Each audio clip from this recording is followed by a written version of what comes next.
как Александр Македонский проиграл скифам. Александр, или как его звали в Азии Искандер, был великим завоевателем. Однако помимо Индии, где взбунтовалось изможденное войско, он не смог победить и скифов, хотя хорошо подготовил этот поход. Вражда со скифами была давней, еще отец Александра, и во многом его побед Филипп ходил на них в поход из Македонии. Скифский царь Атей сначала обложил данью города западной части Черного моря, а затем прямо указывал грекам, чтобы не грозили и не мешали сбору дани, иначе его кони выпьют их реки. Скифы оскорбили Филиппа тем, что однажды во времена их союза македонские войска пришли им на помощь, опоздав к битве. Скифы обещали золото за победу и усыновление Филиппа, что дало бы ему права на престол. Но затем опоздавшие войска македонцев отправили домой, попросив передать, что помощи они вообще не просили, так как превосходят македонцев телом и духом. Золота у них нет, так как земля скифов едва-едва плодоносит, а наследник им тем паче не нужен, так как здоровы царевы сыновья. Под предлогом устройства статуи Геракла в Скифии, Филипп с войском планировал войти в скифские земли. План сколь прост, столь и смешон. Хитрый Атей сообщил македонцам, что статую достаточно просто прислать, а он уже поставит ее в лучшем месте и обеспечит охраной. Войско приводить вообще не надо, иначе он за себя не ручается. Филиппу того и нужно было. Он поднял скандал. 90-летний Атей встретил войско Филиппа на границе у реки. Македонская фаланга оказалась совершенно недосягаемой для скифских стрел. Пришельцам удалось загнать конников в ущелье и перебить всех, вместе в царем. Македоняне пленили 20 тысяч женщин, угнали множество лошадей, а вот золота и правда не нашли. И впрямь они бедны. На обратном пути фракийское племя трибалов внезапно напало на македонцев с добычей. Неожиданная атака смяла спешные построения.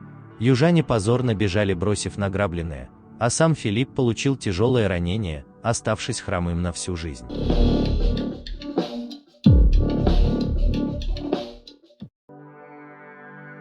Через много лет именно на трибалов первым и нападет Александр. Но тогда поход на скифов славы не принес. Прошли годы. В битве при Гавгамелах стороны вновь встретились. Персидская армия имела скифские соединения. Они были крайне успешны в той битве, опрокинули македонский фланг и до последнего прикрывали отход Дария. Соперник был явно силен. Ожидаемо, что взяв Согдиану и Бактрию, сокрушив Персию и их последнего сатрапа Беса, было глупо оставить в тылу свирепых кочевников. В 327 году триумфатор Александр пересек Ексард-Сырдарью.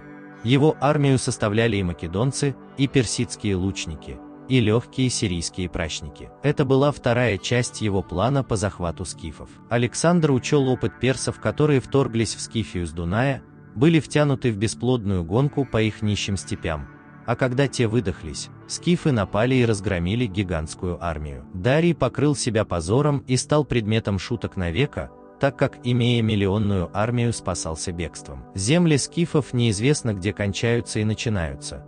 Там нет продовольствия или укрытия. Бегать за скифами там можно вечно. Нужно окружение. Александр должен был напасть на скифов с востока, так как саки и массагеты – суть те же скифы, живущие на другом краю скифских владений. А на западе сатрап Заперион должен атаковать скифские владения в понтийских землях. Войска пойдут навстречу друг другу, сжимая клещи и не давая скифам уклониться от битв. За несколько дней до атаки до Александра дошла весть, что армия в 30 тысяч македонцев была на голову разбита скифами на западе. Заперион не справился и не смог победить западных скифов. Искандер Зулкарнай объявил трехдневный траур, но планы менять не стал. Теперь нужно просто мстить за провал Запериона. Скифы с другого берега реки ругались и дразнили врага, обстреливали их из луков, и скоро охальников пришлось разгонять с помощью ядер из катапульт и так под огнем переправлять войска. Форсировав Яксарт, страшный зной, Александр направил требование сдаться вождю первого скифского племени. Спитама, так звали вождя саков-хаомоваргов, пьющих священный напиток хаома, ничего не ответил на письмо. Он уже был лидером объединенного скифского войска, которое спешно сгруппировалось в приграничных землях и прекрасно знало, кто и зачем идет к ним в страну. Александр шел вперед, сумел заложить еще одну Александрию, но определенности в исходе войны не появлялось. Скифы медленно отступали, заманивая македонцев вглубь, те страдали от жажды и жары, Но скифы не давали им отдыха, изматывая мелкими ночными нападениями, а в часы сна они били в огромные барабаны, мешая воинам отдыхать. Александр понимал, что его ведут в ту же ловушку, что и Дария.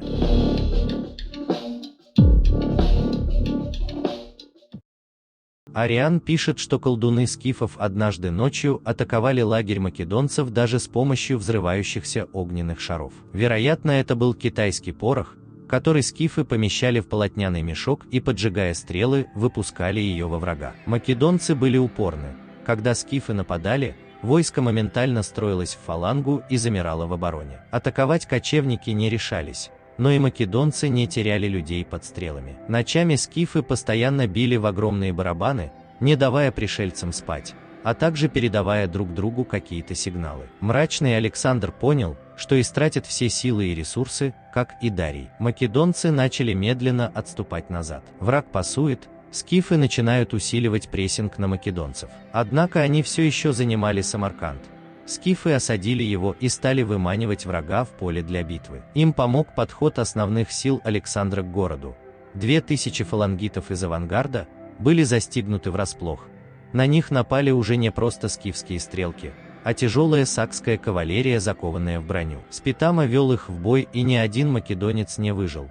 Однако и сам царь был пронзен насквозь каким-то удачливым врагом. Это позволило македонянам вернуться в город, но заставило крепко задуматься Александра. Дальше часть историков пишет, что скифы вдруг выразили свою покорность и желание сдаться, а сам Александр вообще отступал лишь из-за разразившейся дизентерии в войске. Но едва ли это правда. Соединившись с подкреплениями и гарнизоном в Самарканде, Александр скоро вышел к скифам на бой, но тех и след простыл. В ярости македонцы вырезали жителей окрестных сел. Скифы опять продолжают играть в кошки-мышки. К Александру прибыли послы скифов и хорезмийцев, уверяя, что скифы – друзья македонцев. Воевал он с шайкой каких-то разбойников, и если царь хочет, они дадут ему провожатых до черноморских земель скифов. Издевательская позиция, не иначе. Скорее всего, скифы дали македонцам сохранить лицо, так как те сразу же решили воевать с Индией и внезапно прекратить походы на север. Как и с Дарием, скифы устранили противника без генеральных сражений, просто измотав его и дав понять, что продолжение войны будет губительным для его войска и проще оставить их народ в покое. Однако во исполнение лояльности послали несколько кавалерийских частей с царем в Индию. Если вам понравилось видео, ставьте лайк и подписывайтесь на канал.